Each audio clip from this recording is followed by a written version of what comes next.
من يهده الله فلا مضل له ومن يضلل فلا هادي له ونشهد أن لا إله إلا الله وحده لا شريك له ونشهد أن محمدا عبده ورسوله اللهم صل وسلم وبارك عليه وعلى آله وأصحابه أجمعين يا أيها الذين آمنوا اتقوا الله حق تقاته ولا تموتن إلا وأنتم مسلمون يا أيها الناس اتقوا ربكم الذي خلقكم من نفس واحدة وخلق منها زوجها وبث منهما رجالا كثيرا ونساء واتقوا الله الذي تساءلون به والأرحام إن الله كان عليكم رقيبا يا أيها الذين آمنوا اتقوا الله وقولوا قولا سديدا يصلح لكم أعمالكم ويغفر لكم ذنوبكم ومن يطع الله ورسوله فقد فاز فوزا عظيما أما بعد فإن أصدق الحديث كتاب الله وخير الهدي هدي محمد صلى الله عليه وسلم وشر الأمور محدثاتها وكل محدثة بدعة وكل بدعة ضلالة وكل ضلالة في النار ثم أما بعد chers frères et sœurs en islam, chers téléspectateurs auditeurs de Bonferré, assalamu alaikum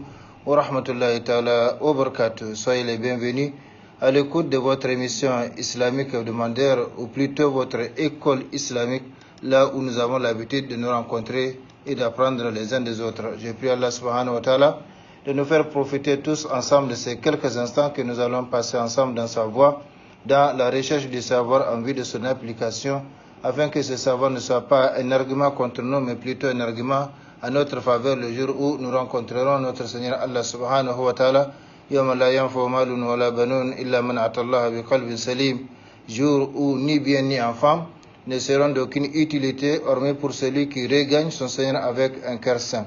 Rappelons-nous notre triple responsabilité envers le savoir. La première responsabilité, c'est de l'acquérir. La deuxième responsabilité, c'est de l'appliquer. Et la troisième responsabilité, c'est de le transmettre aux autres comme il nous a été transmis par les prédécesseurs, et ce, conformément à la recommandation de notre prophète et bien-aimé Mohammed sallallahu alayhi wa sallam lorsqu'il dit « Ballighu anni walau aya » transmettez de ma part ne serait-ce qu'un verset. Que Allah subhanahu wa ta'ala nous bénisse tous, qu'il bénisse nos vies, qu'il bénisse nos familles, qu'il bénisse nos enfants, qu'il bénisse nos œuvres, qu'il bénisse notre cher pays, le Niger et son peuple, qu'il nous conforme davantage à sa sainte volonté partout et toujours.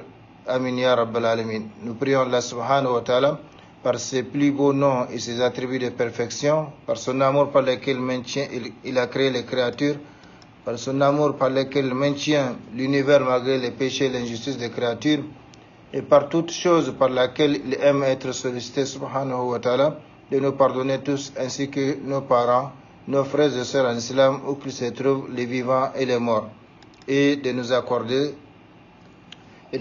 son amour, l'amour de son prophète Muhammad sallallahu alayhi wa sallam, l'amour de toutes les créatures qu'il aime et qu'il aime, et enfin l'amour de toutes choses qui nous rapprochent de son amour, comme le prophète sallallahu alayhi wa sallam avait l'habitude de le dire. Allahumma inni as'aluka hubbaka wa hubba man yuhibbuk wa hubba amalin yuqarribuni ila hubbik.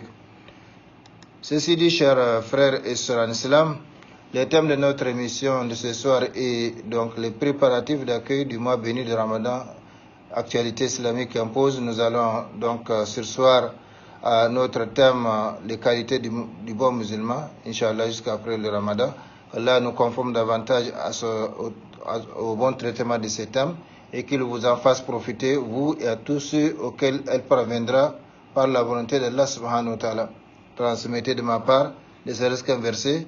Cette émission peut, par la volonté et le partage des gens, toucher des gens que nous ignorons à travers le monde. Par conséquent, nous demandons à Allah subhanahu wa ta'ala de nous bénir donc tous ensemble ces quelques instants que nous allons passer ensemble. Chers frères et sœurs islam, au-delà de notre thème, les préparatifs d'accueil du mois béni de Ramadan, sachez que la vie humaine est une école, oui, et que la religion islamique considère la vie humaine comme une école et le musulman comme un élève assidu dans cette école, où il reçoit des cours et des conseils pour développer ses capacités de travail, ses capacités de réflexion, ses capacités de maîtrise de soi, ses capacités de persévérance dans la lutte permanente qu'il mène sur cette terre. Parce que toute la vie entière, toute la vie humaine plutôt, est une lutte, comme Allah subhanahu wa ta'ala l'a fait savoir en créant l'être humain.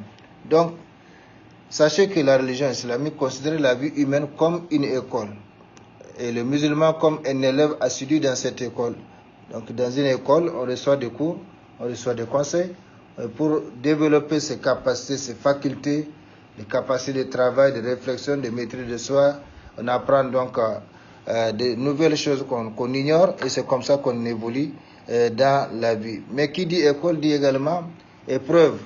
Donc il y a des interrogations, il y a des examens et c'est nécessaire, c'est indispensable, c'est incontournable pour pouvoir avancer et donc arriver à des niveaux plus supérieurs. Par conséquent, l'islam aussi c'est comme ça. Il considère l'homme, donc le musulman, comme un élève assidu dans cette école. Donc dans l'école de l'islam, il y a beaucoup de choses à apprendre. L'islam se présente comme un éducateur qui soumet ses élèves à des examens périodiques, fréquents et successifs.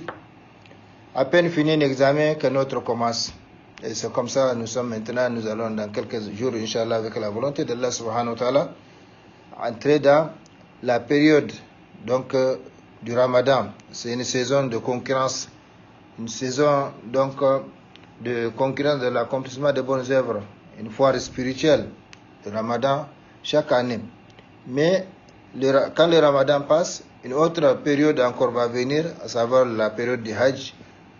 Donc c'est comme ça, l'islam soumet donc ses élèves à des examens périodiques, fréquents et successifs. À peine fini un examen, qu'un autre commence. Et dans cette alternance d'épreuves, il y a des avantages pour le musulman, car cela lui permet d'avoir une forte volonté, une résolution déterminée et une persévérance sans faille dans l'accomplissement du bien et l'abandon du mal. Donc pour ne pas être pris par la lassitude, donc la fatigue, l'islam varie non seulement les épreuves, mais également les matières dans lesquelles le musulman intervient. Les matières que le musulman accomplit. Il y a la prière, il y a le jeûne, il y a le hajj, la umrah, la zakat, il y a l'aumône, il y a la lecture du Coran, il y a l'apprentissage du Coran et également les autres matières ou disciplines islamiques. Donc c'est comme ça. L'islam se présente donc comme un éducateur qui soumet ses élèves à des examens périodiques, fréquents et successifs. À peine fini un examen, qu'un autre commence. Et dans cette alternance d'épreuves, il y a des avantages pour le musulman, parce que cela lui permet d'avoir une forte volonté. Donc il n'est pas conditionné par une seule matière ou une seule voie, donc la routine ne le touche pas en réalité. Et ça lui permet donc d'avoir également une résolution déterminée et une persévérance sans faille dans l'accomplissement du bien et l'abandon du mal. Chers frères et sœurs, l'islam a instauré toutes ces différentes épreuves pour l'éducation du musulman, pour sa purification et son élévation, afin qu'il soit digne de recevoir la lumière divine et de la répandre autour de soi. L'islam vise à travers ses prescriptions le développement des qualités et des vertus de l'homme et la neutralisation de ses vices et défauts. C'est pourquoi nous avons vu à travers les émissions que nous avons déjà abordées concernant les thèmes des qualités du bon musulman, et que l'homme a été créé au départ avec deux grandes catégories d'attributs. Les attributs positifs qu'Allah aime à lui et qu'il lui demande donc d'extérioriser et de mettre en valeur, et les attributs négatifs qu'Allah subhanahu wa ta'ala n'aime pas et qu'il lui demande donc de faire un effort pour lutter contre ces attributs négatifs. Donc dans l'être humain, il y a tout. Il y a l'amour, il y a la haine, il y a la méchanceté et la bonté, il y a l'impatience et la patience, etc. Donc la vie humaine consiste donc à mettre l'accent sur ce qui est positif et à lutter contre ce qui est négatif. Par conséquent, l'islam a instauré toutes ces différentes épreuves sur les différents plans de la vie pour l'éducation du musulman, pour sa purification et son élévation, afin qu'il soit digne de recevoir la lumière divine et de la répandre autour de soi. Parce que la lumière divine n'est pas donnée à n'importe qui. Il faut un certain degré de pureté, il faut un certain degré de sainteté, il faut un certain degré d'adoration, de dévotion. Il peut même amener l'être humain à être plus important que beaucoup de créatures. Comme Allah subhanahu wa ta'ala l'a affirmé, laqad karramna bani Adam. Donc Allah subhanahu wa ta'ala a honoré les fils d'Adam et les a préférés par rapport à beaucoup de créatures. L'islam vise à travers ses prescriptions le développement des qualités et vertus de l'homme. Ce n'est pas une restriction de la liberté de l'homme ou en tout cas de ce que l'homme peut faire ou ce que l'homme veut faire, mais c'est plutôt pour que l'homme soit purifié et puisse retourner à son Seigneur Allah subhanahu wa ta'ala dans cette pureté et gagner plus dans l'au-delà. Donc comprenons-le donc et soyons totalement convaincus que tout ce que Allah subhanahu wa ta'ala nous légifère, c'est dans notre intérêt, ici-bas et dans la vie future. Il arrive qu'on comprenne certaines sagesses de certaines prescriptions et il arrive qu'on ne comprenne pas d'autres sagesses à travers d'autres prescriptions. Mais la compréhension de la sagesse d'une prescription n'est pas une condition pour accomplir cette prescription. Si on arrive à comprendre, alhamdulillah, sinon l'ordre d'Allah subhanahu wa ta'ala doit être exécuté. Donc, comprenons-le et soyons totalement convaincus que tout ce que Allah nous légifère, c'est dans notre intérêt ici-bas et dans la vie future. Notre soumission ne lui profite pas. Et notre désobéissance ne lui nuit point. Si notre désobéissance lui profite, eh bien, ce serait un manque pour lui, avant notre création ou après notre disparition. Donc, ce que nous faisons, c'est pour nous-mêmes. Ce que nous faisons de bien ou de mal, c'est pour nous-mêmes, c'est pas pour Allah subhanahu wa ta'ala. In ahsantu ahsantu li anfusikum. Dit Allah subhanahu wa ta'ala. Donc tout ce que nous faisons, c'est pour nous-mêmes. C'est pas pour quelqu'un d'autre. Que ce soit ici-bas ou dans l'au-delà, ça nous reviendra. Tôt ou tard. Notre soumission ne lui profite point.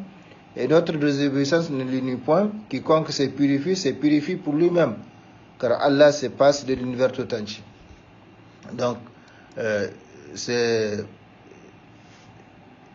juste un rappel avant d'aborder notre thème qui est aujourd'hui les préparatifs d'accueil du mois béni de Ramadan. Allah subhanahu wa ta'ala nous dit وَلَا تَزِرُ وَازِرَةٌ وِزْرَ أُخْرَى وَإِن تَدْعُ مُثْقَلَةٌ إِلَى حِمْلِهَا لَا يُحْمَلْ مِنْهُ شَيْءٌ وَلَوْ كَانَ ذَا قُرْبَى إِنَّمَا تُنذِرُ الَّذِينَ يَخْشَوْنَ رَبَّهُم بِالْغَيْبِ وَأَقَامُوا الصَّلَاةَ وَمَنْ تَزَكَّى فَإِنَّمَا يَتَزَكَّى لِنَفْسِهِ وَإِلَى اللَّهِ الْمَصِيرُ. Donc les témoins ici وَمَنْ تَزَكَّى فَإِنَّمَا يَتَزَكَّى لِنَفْسِهِ لَا يَتَزَكَّى لِغَيْرِهِ. Personne ne portera le fardeau d'autrui, c'est-à-dire les péchés d'autrui, les mauvaises actions d'autrui. Également, personne ne bénéficiera des bienfaits de quelqu'un d'autre. Personne ne portera le fardeau d'autrui. Et si une âme surchargée de péchés appelle à l'aide, rien de sa charge ne sera supporté par une autre, même si c'est un proche parent. Au contraire, le noble Coran nous a fait savoir que les gens vont fuir mutuellement les uns des autres.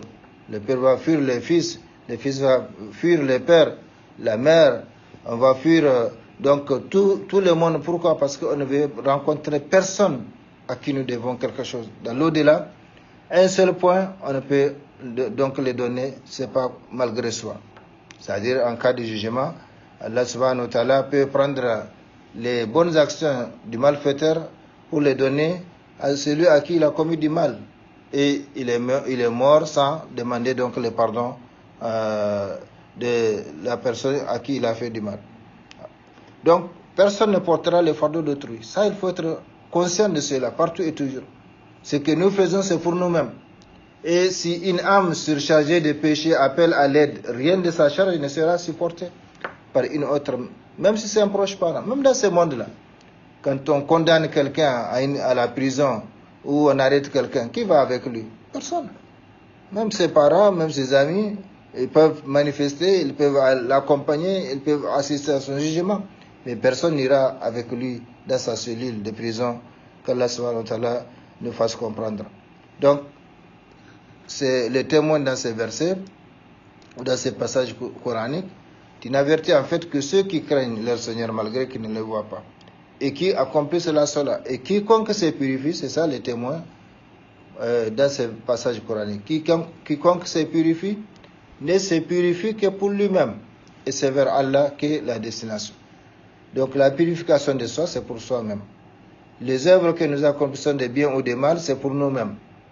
Allah subhanahu wa ta'ala a juré 11 fois dans le noble Coran pour dire Qad aflaha man zakkaha à propos de l'âme humaine, wa qad khaba man dassaha.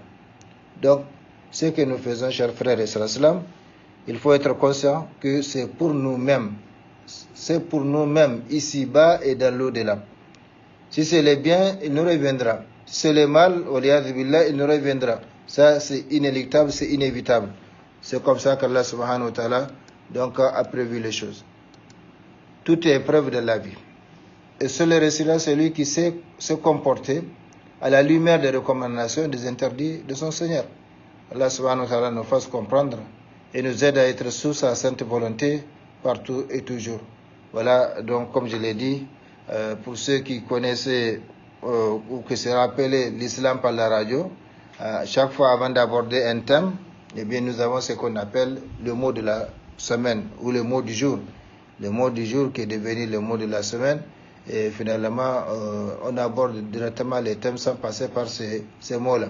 Donc aujourd'hui, nous avons voulu faire ce rappel. Un rappel qui nous fait savoir que la vie est considérée, l'islam est considéré comme un éducateur, comme une école. Nous sommes comme dans une école. Et dans cette école, nous recevons des conseils, nous recevons des leçons. Et également, nous sommes soumis à des épreuves qui nous permettent donc de nous distinguer les uns par rapport aux autres et qui nous permettent, à les accomplissants, de progresser dans la vie. Alors, pour revenir à notre thème, chers frères et sœurs, chers téléspectateurs auditeurs de Bonferré, sachez que les préparatifs d'accueil de ce mois béni ne consistent pas à acheter tant de sacs de riz, de mil, ou tant de cartons de sucre, de macaroni, ou tant de casiers de boissons rafraîchissantes. Je ne dis pas que c'est interdit, mais ce n'est pas l'objectif du Ramadan. Le Ramadan vient justement pour nous entraîner à endurer la faim, à endurer la soif, la privation et nous enseigner la patience et la sincérité envers notre Seigneur Allah subhanahu wa ta'ala. C'est pourquoi le jeûne n'a pas de récompense que le paradis. Le jeûne, seul Allah connaît la réalité du jeûne. Parce que, comme il l'a dit dans la prescription de ces piliers fondamentaux de l'islam, Ya ayyuhalladhina amanu kutiba alaykum as-siyam kama kutiba alal ladhina min qablikum. Comme si quelqu'un demande la raison. Limadha ya Rab la'allakum tattaqun. Ay likay tattaqu. Donc, il y a un objectif global et il y a des objectifs spécifiques. L'objectif global de toutes les prescriptions, que ce soit la prière, le jeûne, le hajj, la umrah, la zakat, eh bien c'est craindre Allah subhanahu wa ta'ala. C'est montrer sa crainte, sa piété vis-à-vis d'Allah subhanahu wa ta'ala. Et ici, avec le jeûne, eh bien, c'est plus accentué parce que quand on jeûne, la réalité de ce jeûne, il n'y a que Allah qui la connaît. On peut cracher devant les gens, on peut dire qu'on jeûne, mais la réalité de notre jeûne n'est connue que d'Allah subhanahu wa ta'ala. On peut être seul, avec l'eau, avec la nourriture, avec les autres interdits, mais c'est la crainte d'Allah subhanahu wa ta'ala. Notre conscience, conscience et le fait d'être conscient que Allah nous voit, nous entend et que rien n'échappe à lui subhanahu wa ta'ala, comme nous l'avons vu à travers les thèmes des qualités du bon musulman, ce qu'on appelle al-muraqaba. Inna Allah kana alaykum raqiba. Donc, c'est ça la raison ou l'objectif fondamental de la prescription du jeûne, c'est acquérir cette qualité combien importante, combien recommandée en islam. Si vous parcourez le noble Coran, vous allez voir que tout est réservé en réalité à ceux qui possèdent cette qualité, à savoir la piété ou la crainte d'Allah subhanahu wa ta'ala. Alif lam mim zalika al-kitab la rayba fihi hudan liman lil muttaqin. Et ainsi de suite. Vous allez voir dans tous les Corans que cette vertu-là, ceux qui la possèdent, eh bien, sont les promis, sont les bienheureux ici-bas et de l'au-delà. Par conséquent, les préparatifs d'accueil du mois béni de Ramadan ne consistent pas à acheter tant de sacs de riz, de mil ou tant de cartons de sucre, de macaroni ou tant de casiers de boissons rafraîchissantes et autres. Le Ramadan vient justement pour nous entraîner à endurer la faim, à endurer la soif, la privation et nous enseigner la patience et la sincérité envers notre Seigneur Allah subhanahu wa ta'ala. On peut être tout seul, avec la boisson, avec l'eau, avec la nourriture, malgré notre soif, malgré notre faim, on ne les touche pas. Parce qu'on sait qu'on observe une adoration qui est donc le jeûne. Et que Allah subhanahu wa ta'ala, rien ne lui échappe de ce que nous faisons, de ce que nous disons, de ce que nous cachons au fond de nous-mêmes, de ce que nous divulguons. Donc le Ramadan vient pour nous faire goûter la miséricorde d'Allah subhanahu wa ta'ala pendant un mois entier, durant lequel les forces du mal sont enchaînées, les portes du feu fermées et les portes du paradis grandement ouvertes. Ça, c'est parmi les spécificités ou les particularités de ce mois béni de Ramadan. Les forces du mal sont enchaînées. C'est uniquement pendant le mois de Ramadan. Une trêve unilatérale imposée par Allah subhanahu wa ta'ala aux forces du mal. Dès les premiers jours, dès l'annonce de la vision du croissant lunaire de Ramadan jusqu'à sa fin, les forces du mal sont enchaînées, les portes du feu sont hermétiquement fermées et les portes du paradis grandement ouvertes. Alors, chers frères et sœurs islam, par quelles actions allons-nous donc accueillir ces grands hôtes, cette faveur divine et cette occasion si précieuse, si chère, qui peut ne pas se renouveler pour certains hommes? Nous ne sommes pas éternels sur cette terre, nous sommes de passage. Donc, nous ne serons pas toujours là pour voir tous les ramadans. Par conséquent, par quelle action nous allons accueillir le mois béni de Ramadan, le mois de la foire spirituelle, le mois de la concurrence, de l'accomplissement de bonnes œuvres du matin au soir, également pendant les nuits. Alors, la première des actions par laquelle nous accueillons le mois béni de Ramadan, c'est contrôler bien le mois de Shaban. On rapporte en effet, d'après Al-Mu'minin Aïcha radiallahu anha, qu'Allah soit satisfait d'elle, que le prophète sallallahu alayhi wa sallam veillait beaucoup plus que d'ordinaire au contrôle du mois de Shaban, si bien qu'il procède à la recherche du croissant du Ramadan dès le 29e jour de Shaban. S'il aperçoit la lune, il jeûne. Sinon, il complète le mois de Shaban 30 jours. C'est comme ça que l'islam nous a légiféré. Sumu li ru'yatihi wa aftiru li ru'yatihi. Ou comme qala sallallahu alayhi wa sallam. Donc, jeûner à sa vision, la vision donc du croissant lunaire de Ramadan, et rompez le jeûne à la vision du croissant lunaire de Shaban et de Shawwal. Et si les nuages vous les cachent, donc les croissants, ce qui montre que il est là. In ghumma alaykum. Donc, si quelque chose vous empêche de le voir, et en réalité, pour ceux qui ont une certaine notion d'astronomie, comprennent bien que la ligne est bien là, mais elle peut être aperçue comme elle peut ne pas être aperçue, surtout à l'œil nu. Donc, le prophète sallallahu alayhi wa sallam ou l'islam nous dit, si on n'arrive pas à voir le croissant lunaire, au 29e jour, eh bien, on complète le mois 30 jours. Et c'est valable pour tous les mois. C'est valable pour tous les mois. Tous les mois ne peuvent pas être 29 jours. Comme tous les mois ne peuvent pas être 30 jours. Donc, la règle, c'est la vision. Et cette vision-là, peut-être que nous aurons l'occasion de voir comment se fait l'entrée de Ramadan, sa sortie, etc. Aujourd'hui, Allah subhanahu wa ta'ala nous a donné des moyens. Des télescopes qui permettent donc de chercher la Lune. Et toujours, même si c'est à travers un appareil, quel que soit donc son caractère sophistiqué, c'est toujours l'œil humain qui regarde. Donc c'est toujours, c'est pas le calcul, mais c'est toujours la vision oculaire qui est prise en charge. Parce que même si c'est un télescope, il faut regarder dedans pour pouvoir apercevoir quelque chose. Donc, la sunna, la voie du prophète Mohammed sallallahu alayhi wa sallam, c'est contrôler le mois de Shaban. Et le mois de Shaban, ce n'est pas durant le mois de Shaban qu'il faut le contrôler, c'est dès l'entrée. Et c'est pourquoi ceux qui veillent au mois lunaire, eh bien, ils le comptent chaque mois lunaire. On sait quand est-ce que ce mois est entré, quand est-ce qu'il est sorti, quand est-ce que l'autre va commencer, ainsi de suite. Ce n'est pas seulement au mois de Ramadan que les gens vont s'intéresser au mois lunaire.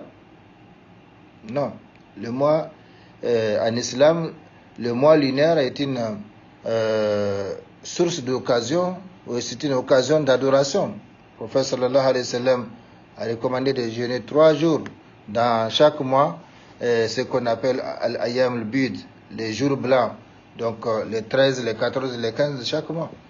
Mais nous savons que celui qui jeûne le mois de Ramadan, il est fait suivre de 6 jours, comme le prophète sallallahu alayhi wa sallam a dit, c'est comme s'il a jeûné toute l'année. Et celui qui fait ça chaque année, c'est comme s'il a jeûné toute sa vie. Pourquoi? Parce que le jeûne de Ramadan, en général, c'est 30 jours ou 29. Donc, la récompense d'une œuvre est donc multipliée par 10. Jeûner 30 jours en moyenne revient donc dans la récompense à 360 jours. Oui, 360 jours. Qu'est-ce que j'ai dit? 300 jours. Donc, multiplié par 10, 30 multiplié par 10, ça fait 300. Et plus 6 jours, multiplié par 10, ça fait 60. Donc, celui qui fait ça, eh bien, chaque année, c'est comme s'il a jeûné toute sa vie. Maintenant, si on n'arrive pas à accomplir le mois de Ramadan et le faire suivre les 6 jours, eh bien, l'islam nous donne encore la possibilité d'avoir la récompense de chaque mois lunaire, en jeûnant 3 jours dedans. En particulier les 13, les 14 et les 15 qu'on appelle les jours blancs. Eh bien, celui qui jeûne 3 jours dans un mois, c'est comme il a jeûné 30 jours. Et s'il fait cela chaque mois, eh bien, c'est comme s'il a jeûné toute l'année, ainsi de suite. Donc, il y a plusieurs façons, plusieurs méthodes pour avoir cette récompense. La récompense donc du jeûne de l'année, et celui qui fait cela chaque année, c'est comme si il a vécu, donc il a jeûné toute sa vie. On rapporte en effet donc d'après al-Mu'minin Aïcha, qu'Allah soit satisfait d'elle, que le prophète sallallahu alayhi wa sallam veillait beaucoup plus que d'ordinaire au contrôle du mois de Shaban, si bien qu'il procède à la recherche du croissant du Ramadan dès le 29e jour de Shaban. S'il aperçoit la lune, il jeûne, sinon il complète le mois de Shaban 30 jours. Ça c'est donc la voie, la sunna du prophète sallallahu alayhi wa sallam. C'est contrôler bien le mois de Shaban, son entrée et sa sortie pour que on puisse donc commencer correctement le mois de Ramadan. 2. Jeûner un grand nombre de jours pendant le mois de Shaban, à titre de rappel et d'entraînement aux jeunes. Le musulman doit imiter son prophète sallallahu alayhi wa sallam, qui s'est montré très nostalgique de Ramadan, et s'est préparé moralement et physiquement pour l'attendre, et cela en jeûnant la majeure partie du mois de Shaban, comme cela est rapporté par la mère des croyants, toujours Aïcha radiallahu anha. Donc le prophète sallallahu alayhi wa sallam, malgré le fait qu'Allah lui a pardonné ses péchés passés et futurs, et bien malgré cela, il s'est montré très nostalgique du jeûne de Ramadan. Il s'est préparé moralement et physiquement pour l'atteindre et il jeûnait donc, comme nous allons le voir, la majeure partie de Shaban. Les hadiths nous rapportent cela, son comportement, sa sunna, sa tradition, donc dans le jeûne de Shaban. Mais, il faut le savoir, c'est une œuvre facultative. Celui qui imite son prophète, alhamdulillah, laqad kana lakum fi rasulillahi uswatun hasana. Celui qui imite le prophète sallallahu alayhi wa sallam, eh bien, il a appliqué la parole d'Allah subhanahu wa ta'ala, qui dit que nous avons un excellent modèle dans le cas du messager d'Allah. Par conséquent, il va avoir sa récompense. Celui qui ne gêne pas, il n'a encore aucun péché, tant qu'il ne nie pas cette sunna du prophète sallallahu alayhi wa sallam. Et comme nous le voyons, le prophète jeûnait, mais il n'a donné aucun ordre de jeûner. Il n'a donné aucun ordre de jeûner. Parce que il va même dire qu'une fois que le mois de Shaban arrive au milieu, donc au 15e jour, de ne pas jeûner pour celui qui n'a pas commencé à jeûner dès le début. Pourquoi? Pour pouvoir conserver ses forces et entrer dans le mois de Ramadan avec force. Il ne faut pas s'affaiblir avant l'arrivée de Ramadan. Donc ça c'est par compassion à l'égard de la Ummah, par compassion à l'égard des serviteurs d'Allah subhanahu wa ta'ala, que le prophète sallallahu alayhi wa sallam, sa sunna, sa tradition, c'est jeûner donc une grande partie de ce mois de Shaban à titre de rappel, d'entraînement et d'enseignement pour sa communauté. Parce que il y a certains malaises, certaines maladies, on ne peut pas savoir qu'on est atteint de ces maladies-là ou de ces malaises-là si on n'a pas commencé à jeûner. Donc, en commençant à jeûner, eh bien, on peut savoir si on a des problèmes. Et si on a des problèmes, on essaie de les solutionner, de leur trouver une solution avant le mois de Ramadan, pour ne pas donc rater le mois de Ramadan. C'est un mois combien important et dans lequel donc il faut faire preuve de concurrence dans l'accomplissement des bonnes œuvres. Donc le prophète sallallahu alayhi wa sallam jeûnait une grande partie de ce mois, le mois de Shaban. Kana sallallahu alayhi wa sallam disait à Aïcha, Yasumu Shaban illa qalila. Donc le hadith est rapporté par Muslim. Le prophète sallallahu alayhi wa sallam jeûnait donc la majeure partie de Shaban, illa qalila. Donc quand on dit illa qalila, donc sauf une partie, ça veut dire que c'est moins de la moitié. Donc moins de la moitié. Le prophète sallallahu alayhi wa sallam jeûnait donc la plus grande partie du Shaban. Mais comme je l'ai dit, ça c'est le prophète sallallahu alayhi wa sallam. Il avait même l'habitude de faire le jeûne continu. Il n'est pas rompre. Donc jeûner plusieurs jours, 2 jours de suite, 3 jours de suite. Et il a interdit aux compagnons de le suivre dans ça. Parce que lui, il a cette possibilité, cette force-là de jeûner plusieurs jours de façon continue. Mais le reste de la Oumma n'a pas donc ces privilèges. Par conséquent, il y a des choses qui sont spécifiques au prophète sallallahu alayhi wa sallam. Il y a des choses dans lesquelles on essaie donc de limiter. Donc celui qui arrive à jeûner quelques jours pendant ce mois de Shaban, à titre de rappel, d'entraînement et d'essai, c'est tant mieux pour lui. Le prophète sallallahu alayhi wa sallam a précisé que celui qui jeûne un seul jour de la voie d'Allah subhanahu wa ta'ala, c'est-à-dire pour Allah subhanahu wa ta'ala, eh bien Allah va mettre entre ce jeûneur-là et l'enfer son 10 ans de marche, donc son 10 ans de distance de marche, donc une distance de son 10 ans de marche qu'il va mettre pour séparer donc le visage de ce jeûneur donc de l'enfer. Par conséquent, celui qui jeûne, il a sa récompense. Celui qui ne jeûne pas, il n'encourt aucun péché. Mais il s'est privé de récompenses énormes. Et le prophète sallallahu alayhi wa sallam, quand il a demandé la raison pour laquelle il jeûnait plus fréquemment le mois de Shaban que les autres mois, il a précisé que c'est un mois au cours duquel les gens sont insouciants. Un mois situé entre Rajab et Ramadan. Et un mois au cours duquel les œuvres de serviteurs sont examinées. Les œuvres de serviteurs sont examinées. Donc, Allah examine les œuvres de serviteurs. Et il voulait, sallallahu alayhi wa sallam, que son œuvre soit examinée pendant qu'il jeûne. Donc, c'est ça. Et il jeûnait également, le prophète sallallahu alayhi wa sallam, le lundi et le jeudi. Et quand on lui a demandé la raison, il a précisé que le lundi, il jeûne parce qu'il est né un lundi. Il jeûne donc pour remercier Allah subhanahu wa ta'ala qu'il a créé un lundi. Et le jeudi, c'est le jour de la semaine au cours donc, duquel Allah examine les œuvres des serviteurs. Donc dans l'année, il y a un mois durant lequel Allah examine les œuvres des serviteurs. Et dans la semaine, il y a un jour pendant lequel Allah examine les œuvres des serviteurs, c'est le jeudi. Donc le prophète sallallahu alayhi wa sallam jeûnait le jeudi et le lundi. Celui qui a la possibilité et la force de les faire, eh bien, il imite le prophète sallallahu alayhi wa sallam. Il applique une sunna, il a sa récompense.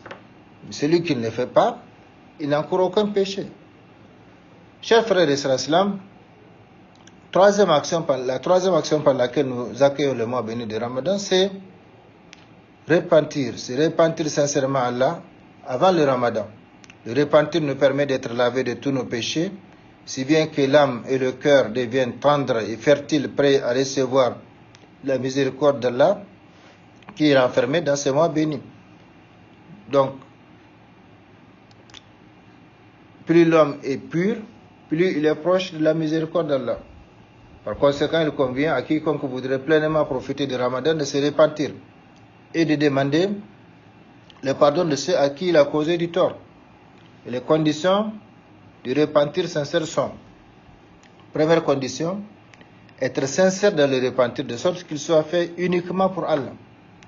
Ce n'est pas par crainte d'une tierce personne, ce n'est pas par crainte donc du père, de la mère ou du mari ou de la société, ou parce que le médecin a dit si tu ne laisses pas la boisson alcoolisée, donc l'alcool, eh bien ta santé est menacée. Eh bien le repentir doit être fait pour Allah subhanahu wa ta'ala. Deuxième condition de repentir sincère, regretter les actions répréhensibles passées. Donc on regrette tout ce qu'on a fait de mauvais, et comme ça Allah subhanahu wa ta'ala va transformer les mauvais passés en bonnes œuvres, comme il a dit dans le noble Coran. Et il ne manque pas à sa parole. Troisième condition, décider de ne plus y revenir le restant de la vie. Donc tant que on peut ne pas revenir au péché, eh bien on le fait. Et si par faiblesse de la foi, machination, complot de Satan, on tombe encore dans les péchés, eh bien il faut se ressaisir et renouveler le repentir. Eh bien, tant qu'on demande pardon à Allah subhanahu wa ta'ala, il nous pardonnera. Comme Iblis a dit qu'il ne va pas cesser d'entraîner les fils d'Adam dans les péchés, de la désobéissance, et Allah a promis qu'il va leur pardonner tant qu'ils demandent pardon.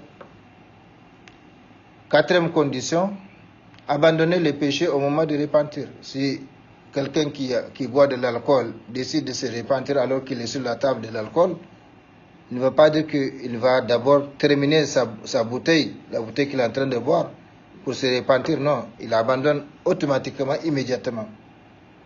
Cinquième condition, ne pas remettre le repentir à plus tard. À demain, dans un mois, dans un an, non.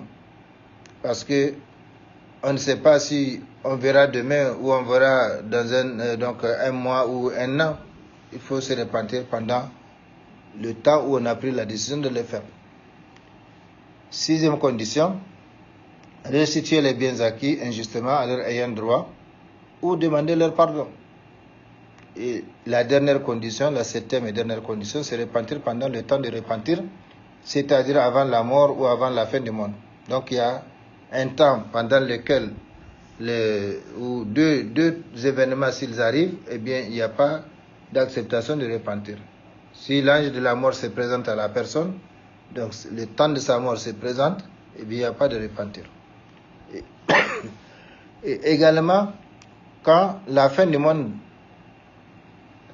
arrive, eh bien il n'y a pas de repentir. Par conséquent, il faut se repentir pendant le temps de repentir, c'est-à-dire avant la mort ou avant la fin du monde. Voilà les conditions du repentir sincère au nombre de 7.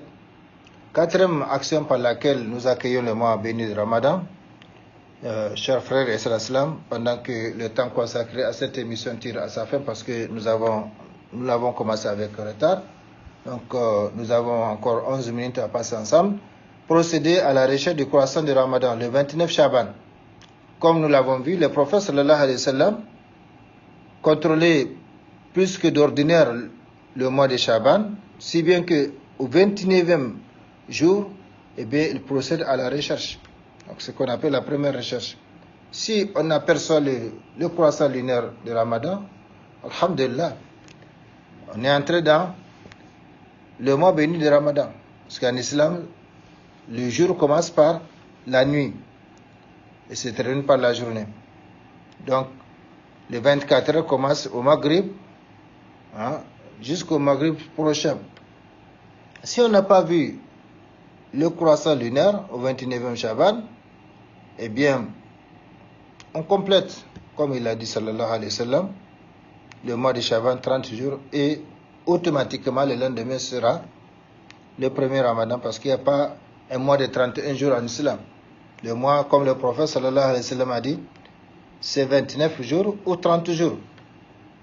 C'est 29 jours ou 30 jours. Mais il faut contrôler. Et surtout aujourd'hui, nous avons des moyens de contrôle et des moyens de transmission, de communication. Quelqu'un peut voir le croissant lunaire à 1000 km donc de la capitale. Et bien grâce aujourd'hui aux moyens que nous avons, il peut transmettre l'information. Par conséquent, chers frères et sœurs, imitons notre prophète sallallahu alayhi wa sallam dans le contrôle des mois lunaires, parce que ce sont des mois d'adoration. Il y a le jeûne qui est un pilier fondamental, qui est conditionné par un mois. Il y a le Hajj également, qui est conditionné par un mois, parmi les mois donc lunaires. Et également la Zakat, parce que la Zakat, c'est au bout de 12 mois. Au bout de 12 mois, donc, il faut contrôler l'entrée et la sortie des différents mois.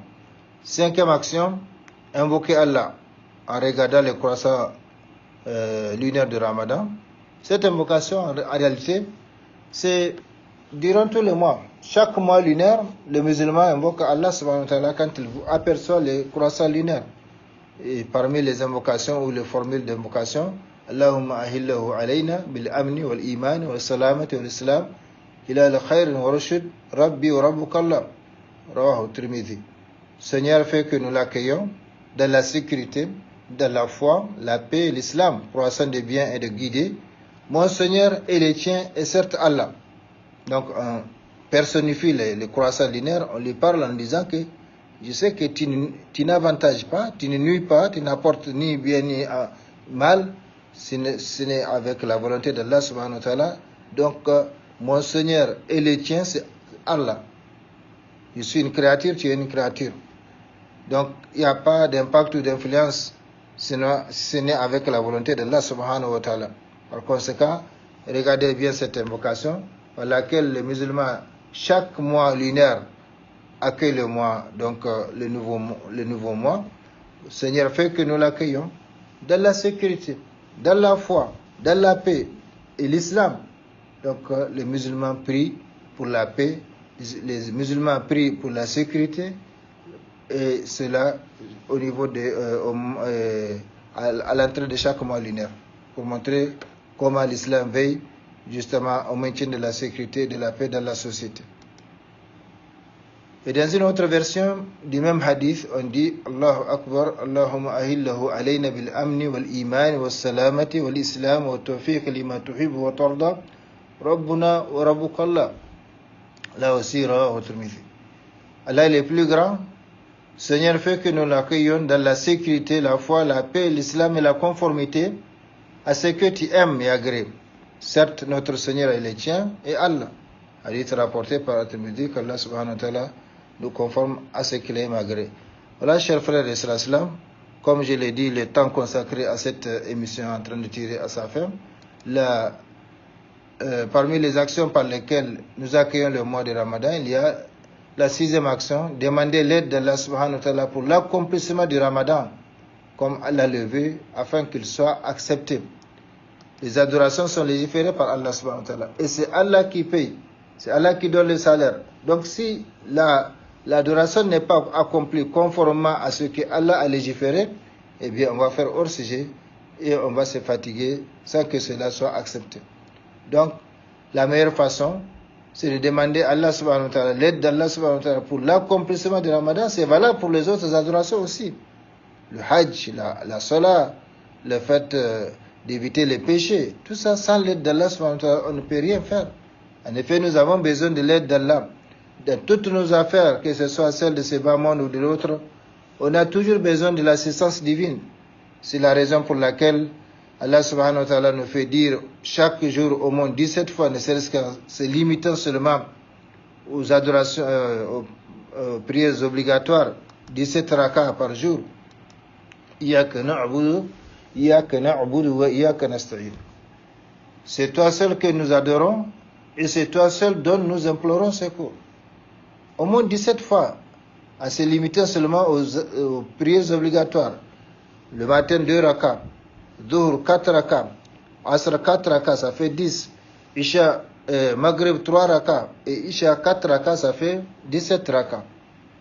Et dans chaque raka, nous demandons à Allah subhanahu wa ta'ala de nous aider. C'est aussi la raison pour laquelle le messager d'Allah sallallahu alayhi wa sallam nous a recommandé de dire 3 fois après chaque prière Allahumma a'inni ala dhikrika wa shukrika wa husni ibadatik. En fait, cette invocation est celle que le messager d'Allah a enseigné à Mu'adh bin Jabal quand il l'a pris, quand il l'a embrassé en lui disant que il aime en Allah. Et il lui recommande de ne pas laisser, après chaque prière, à dire Allahumma a'inni ala dhikrika wa shukrika wa husni ibadatika. Parce que la hawla wa la quwwata illa billah. Seigneur, aide-moi à mieux te rappeler, à mieux te remercier et à mieux t'adorer. Donc voilà ce que nous disons, ou ce que nous devons dire pour demander donc l'aide d'Allah subhanahu wa ta'ala. Chers frères et sœurs islam, le temps consacré à cette émission tire à sa fin. Les pieux prédécesseurs de cette Ummah islamique rapportent que les compagnons du prophète sallallahu alayhi wa sallam avaient l'habitude de dire quand le Ramadan vient, Seigneur, le mois de Ramadan nous est venu, soumets-le à nous et soumets-nous à lui. Accorde-nous la faveur de jeûner sa journée et de prier sa nuit. Arme-nous de courage, d'effort, d'action et préserve-nous des tentations et troubles pendant ce mois. Et donc, c'est pour montrer comment il faut demander l'aide d'Allah subhanahu wa ta'ala. Mais comme je l'ai dit, ce n'est pas seulement spécifique au Ramadan. On a besoin de l'aide d'Allah subhanahu wa ta'ala pour toutes les adorations. Pour la prière, le hajj, la umrah, l'aumône, la zakat. La joie et l'allégresse de parvenir à ce mois béni, à cette occasion si chère. Chaque fois que le musulman trouve l'occasion d'accomplir une bonne action, il se montre joyeux et reconnaissant envers son Seigneur Allah subhanahu wa ta'ala qui l'a fait parvenir à cette occasion, car il y a beaucoup parmi les musulmans qui sont privés de cette faveur parce que la mort les a emportés avant cela, comme il y a beaucoup de gens parmi les vivants qui sont privés de ce privilège car ils ne sont pas musulmans. Donc le Ramadan vient, c'est pour les musulmans, c'est pour les croyants. Et si les musulmans manifestent sa joie et remercient Allah pour avoir eu l'occasion de parvenir à ce mois béni de Ramadan et surtout pour avoir eu la grâce de le jeûner. 8. Nourrir l'intention de le jeûner entièrement avant le fajr de la première nuit. Ça, c'est une intention globale, comme on peut prendre l'intention chaque nuit, mais avant le fajr. 9. Nourrir l'intention de profiter de ces mois pour multiplier les bonnes œuvres, surtout celles qui sont très méritoires. Parmi celles-ci, on peut citer la récitation, la lecture du Nouveau Coran, les prières nocturnes, l'aumône ou la bienfaisance envers les pauvres, la umrah, car une umrah accomplie pendant le mois de Ramadan équivaut à un hajj accompli en compagnie du prophète sallallahu alayhi wa sallam. Parmi les actes méritoires recommandés pendant le mois de Ramadan, la retraite spirituelle ou itikaf à la mosquée, surtout pendant la dernière décade de Ramadan. La constance à la mosquée, en particulier pour l'accomplissement des prières obligatoires. L'invocation, car l'invocation du jeûneur est exaucée. Le mois de Ramadan, c'est donc un mois spécial. Excusez-moi. C'est un mois spécial, donc pour l'invocation. Juste après la prescription de ces piliers fondamentaux. L'entretien des liens de parenté, les visites en Dieu, les dhikrs, voilà, chers frères et sœurs en islam, comme je l'ai dit, le temps consacré à notre émission arrive à sa fin. Ya ayyuhalladhina amanu ittaqullah wabtaghu ilayhi alwasila wajahidu fi sabilihi la'allakum tuflihun. Aux croyants, craignez Allah, cherchez les moyens de vous rapprocher de lui et luttez pour sa cause autant que vous le pouvez, afin que vous soyez de ceux qui réussissent. Combattez donc votre âme bestiale, car l'âme est incitatrice certes au mal, sauf ceux que Allah a protégés par sa miséricorde. Combattez donc l'âme jusqu'à avoir victoire sur elle, car quiconque n'a pas vaincu son âme ne pourra pas vaincre Shaitan, le diable, Satan, et quiconque n'a pas vaincu Shaitan ne pourra pas vaincre ses ennemis extérieurs que Dieu seul connaît. Et quiconque se purifie ne se purifie que pour lui-même, et c'est vers Allah qu'est la destination. Qu'Allah subhanahu wa ta'ala nous aide à nous purifier intérieurement et extérieurement, qu'Allah subhanahu wa ta'ala nous aide à mieux comprendre sa religion et à mieux la pratiquer. Allahumma rabbana taqabbal minna innaka antas samiul alim wa tub alayna innaka antat tawwabur rahim. Allahumma a'izz al-islam wal muslimin